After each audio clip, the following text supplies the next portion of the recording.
Imagine walking into your favourite bookshop, head into the section you always visit. Maybe it's the section on folktales, science fiction, political memoirs, or stories that just make you feel seen.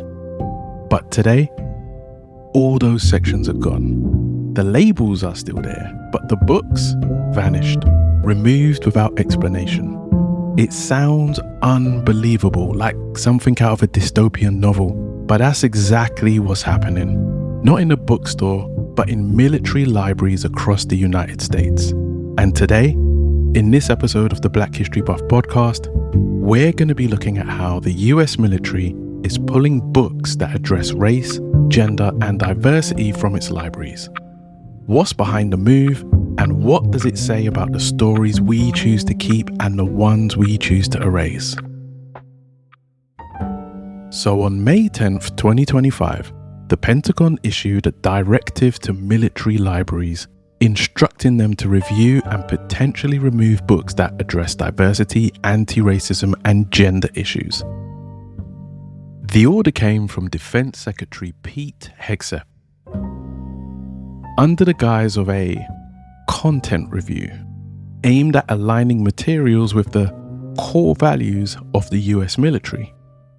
On the surface, it sounds like a standard review of library materials, but it's not the first time we've seen this kind of move.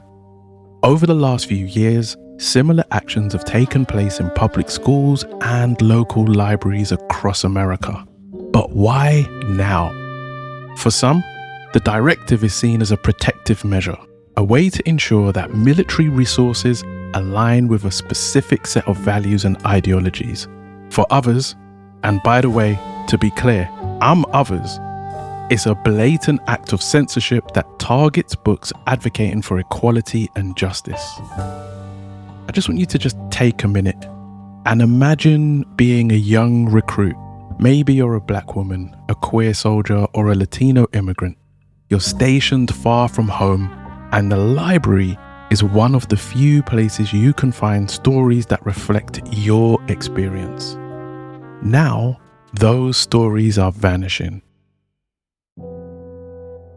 Walking into that diminished library, knowing that it once held diverse stories, must be heartbreaking. The only way I can really think of it is as if you were suddenly placed in a world where everybody else had a mirror but you didn't. So other people can look in the mirror and see themselves.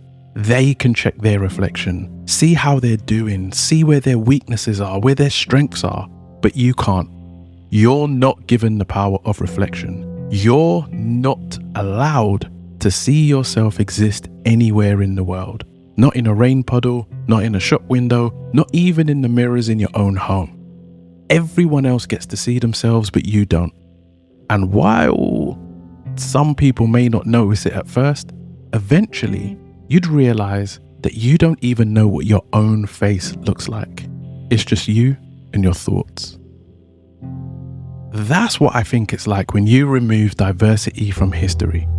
You don't get to see yourself. And eventually it gets to the point where nobody else sees you either. You become invisible. You become irrelevant. The message is that you don't matter. And when that message is repeated over and over again, the reality can quickly become that you don't. And that's the thing. This isn't just about books. It's about visibility. It's about identity. It's about having a tangible reminder that you exist, that your story matters, and that your struggles and triumphs aren't being erased. One of the books on the potential removal list is Stamped from the Beginning by Ibram X. Kendi. This book is a comprehensive examination of the history of anti-black racism in America. It's the kind of book that not only educates, but it affirms, reminding black service members that they are part of a long legacy of resilience and resistance. And that's just one book. Imagine what it might mean to lose them all. Because this move isn't happening in isolation. It's part of a broader trend where books addressing race, gender, and inclusion are being challenged and removed right across the US. Since 2021, multiple states, including Florida, Texas, and Virginia, have introduced legislation restricting books that discuss slavery, the civil rights movement, or LGBTQ+ history. Critics argue that these actions are part of a larger campaign to control narratives and suppress conversations about systemic inequality.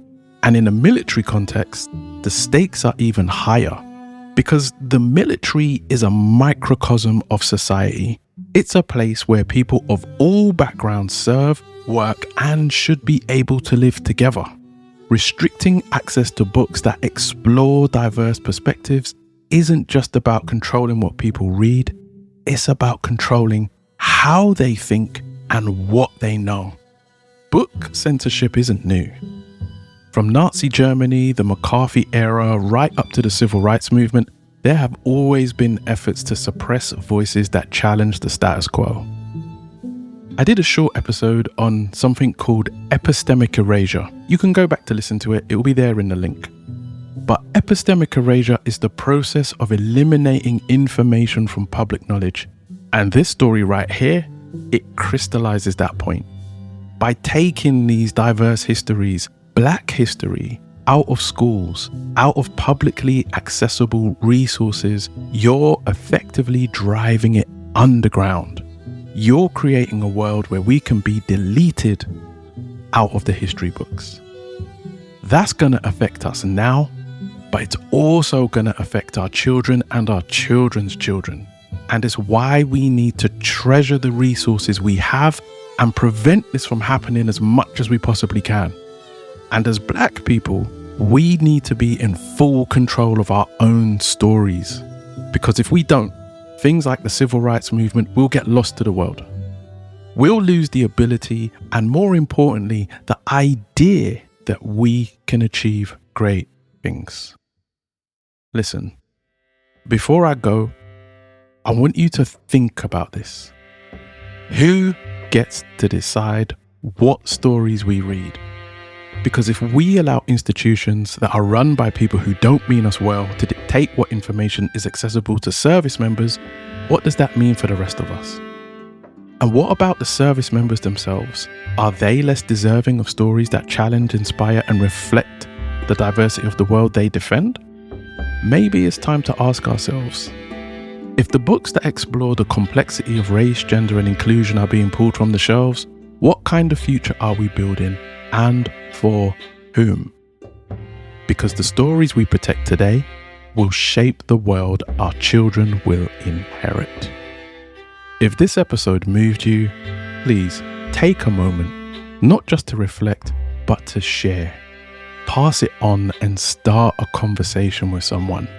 Make sure the people around you know what's happening and why it matters.